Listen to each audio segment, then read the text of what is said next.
the mental version of irritable bowel syndrome. This is the Daniel Natal Show.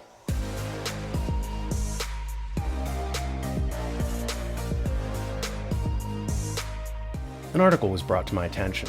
It's entitled "An Algorithm That Screens for Child Neglect Raises Concerns." In it, we read, inside a cavernous stone fortress in downtown Pittsburgh, attorney Robin Frank defends parents at one of their lowest points when they're at risk of losing their children.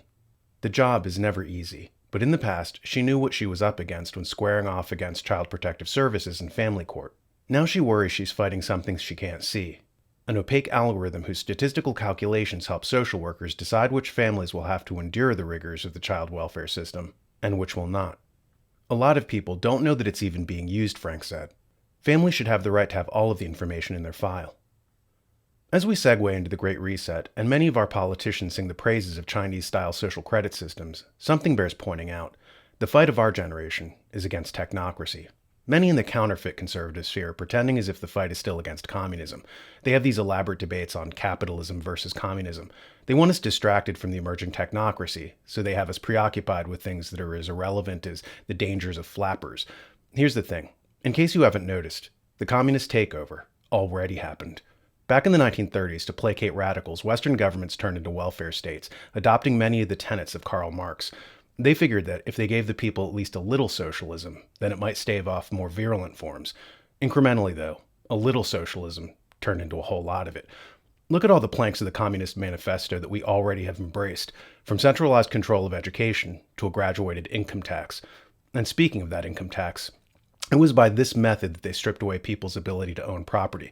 Your grandparents and great-grandparents all owned land. They weren't any smarter than you. They were merely taxed less. In accordance with Marxist principles, property taxes and a million other taxes like a federal income tax were applied, and suddenly no one could afford land anymore. Communists were happy because property rights were, for the overwhelming majority of the population, stripped away. Destitute in old age because of this, the state had to start offering pensions to this dispossessed people. This had a side benefit. It made the population more dependent on the government. For the people, though, it came with a liability. 9/10 of human rights are based on the concept of property rights. People who lose their property will soon discover that the state no longer recognizes their human rights, the main one being the sovereignty over one's own body. But we communized in an even more profound sense, and not because of overt government policies, but because of technology. Let me explain. One of the main tenets of communism was the workers owning the means of production. Back in 1840, this was unthinkable. But reflect. Today, due to lower costs and higher quality, tech brings the means of production into the hands of average people. Think of Orson Welles making a movie in 1940. He picked an extremely expensive art form. The equipment was exorbitant, and only the studios could afford the prohibitive costs of cameras and the crews to man them, etc. Now, with digital technology, anyone can make a movie. Look at an indie production like the Blair Witch Project, which was made on a shoestring budget and grossed $250 million. Likewise, instead of having to go to an expensive recording studio to make an audiobook, average people can record them in their own homes with a mixing board that costs a couple $100. Think of the world of manufacturing opening up now due to 3D printing as well. At any rate, yes, the foundational tenet of communism, the workers owning the means of production, actually happened, and not due to a revolution, but due to technology changing. Karl Marx was wrong about one thing, though. Marx erroneously predicted that the big class struggle would be between the workers and the owner of a company.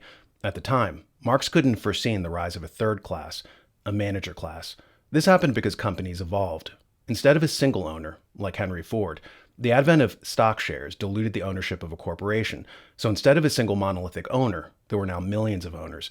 Suffice it to say, millions of shareholders can't weigh in on day-to-day operations in a company, so this led to a new management structure, where CEOs and other managers in the C-suite took over the day-to-day operations on behalf of the shareholders. So now you didn't have two elements, labor and owners, but a third new management class. One of the memory-hold conservative intellectuals from the first half of the 20th century was James Burnham. He wrote a fantastic book in 1941 called The Managerial Revolution. In it, he correctly predicts a lot of stuff that's unfolding now, like how new manager classes throughout society are affecting social changes on any number of fronts, like Trump's war against the bureaucracy, which he called the deep state. This new class of unelected bureaucrats thought that they should be in charge, not any elected representative of the people, and they rose to power for the same reason that the C-suite did in corporations, diffuse ownership. With 340 million shareholders in America, called voters, responsibility was diluted, inviting managers to step into the void. As in the corporate sector, the managerial class and the public sector began to take control. Burnham makes an interesting point. That we're in a historical period as disruptive as when in the 1600s a new capitalist class unseated the aristocracy and the feudal system. Now, a new disruption is happening, where the capitalist class is being deposed by a new management class. And according to Burnham, in all societies where the managerial class takes over, you usually see them crushing capitalism and taking away property rights. The capitalists of the 16th century were, we might say, carrying on a triple battle against the feudal lords, whose interests were bound up with the decaying social order, against the masses who, though obscurely, were a social force working against oppression and class rule of any kind, and against each other for first prizes in the New World. The battle was carried on with the help of dictatorial political methods. The feudal lords were reduced to social impotence. The struggle with the masses continued always in one way or another, but, after armed and bloody suppressions, and above all, after the new capitalist institutions and new ideologies contributing to the defense of these institutions became consolidated, was less acute.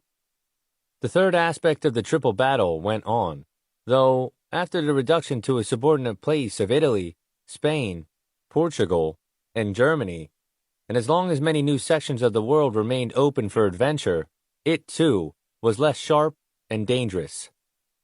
With the firm consolidation of the new society, the dictatorial political systems began to give way, sometimes gradually, sometimes to the accompaniment of civil wars, to democratic systems. Today, the managers are carrying on a similar triple battle. Let us recall here, as always when we use the language of the class struggle, the partly metaphorical character of that language. Against the capitalists, whose interests are bound up with the decaying social order, against the masses, who, obscurely, are a social force tending against oppression and class rule of any kind, and against each other for first prizes in the New World. The hold of the capitalists on the instruments of production must be smashed. The masses must be curbed, and as many as possible of them diverted, so that their weight is thrown into the scale on the side of the managers and of the new social structure. The capitalists will be eliminated or rendered impotent and negligible. The new institutions and ideologies will be consolidated on an at least semi-stable basis. The masses will be curbed, partly by armed suppression, partly through the consolidation of the managerial institutions and ideologies. In that passage, notice how Burnham mentioned the management class eradicating property rights and making the populace dependent on the managers. This is why Klaus Schwab of the World Economic Forum said that by 2030, you would own nothing and be happy. One of the managing directors of the World Economic Forum is Larry Fink of BlackRock. BlackRock is an asset management company with over $11 trillion under management, making it richer than every country on Earth except for the United States and China. BlackRock is pushing a new social credit system called ESG, which stands for Environmental, Social, and Governance, and it's extorting smaller institutions to go along with new ESG protocols. So with all due respect to the counterfeit conservatives out there, usually funded by the management class, who want us to be distracted and still think like it's 1910 and communism is our big threat, think again. Communism, for lack of a better word, already happened.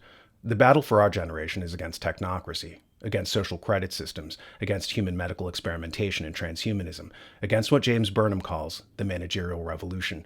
Look at BlackRock's very organizational structure. They're an asset manager. They're the management class that Burnham warned about. And because of this coup, we have things like the article we started out with, where parents are having their children taken away due to algorithms. By the use of computers, the management class can evade accountability and hide behind a shield. A technocracy, where you can't vote out the people running the society, and from whose rulings there is no appeal.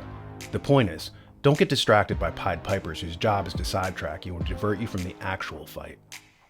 If you like what you're hearing in my show, be sure to check out The New American's other great shows. Behind the Deep State's one of them, hosted by Alex Newman. In his show, Alex exposes shady characters, organizations, and agendas that the elites don't want you to know about. Check it out on thenewamerican.com.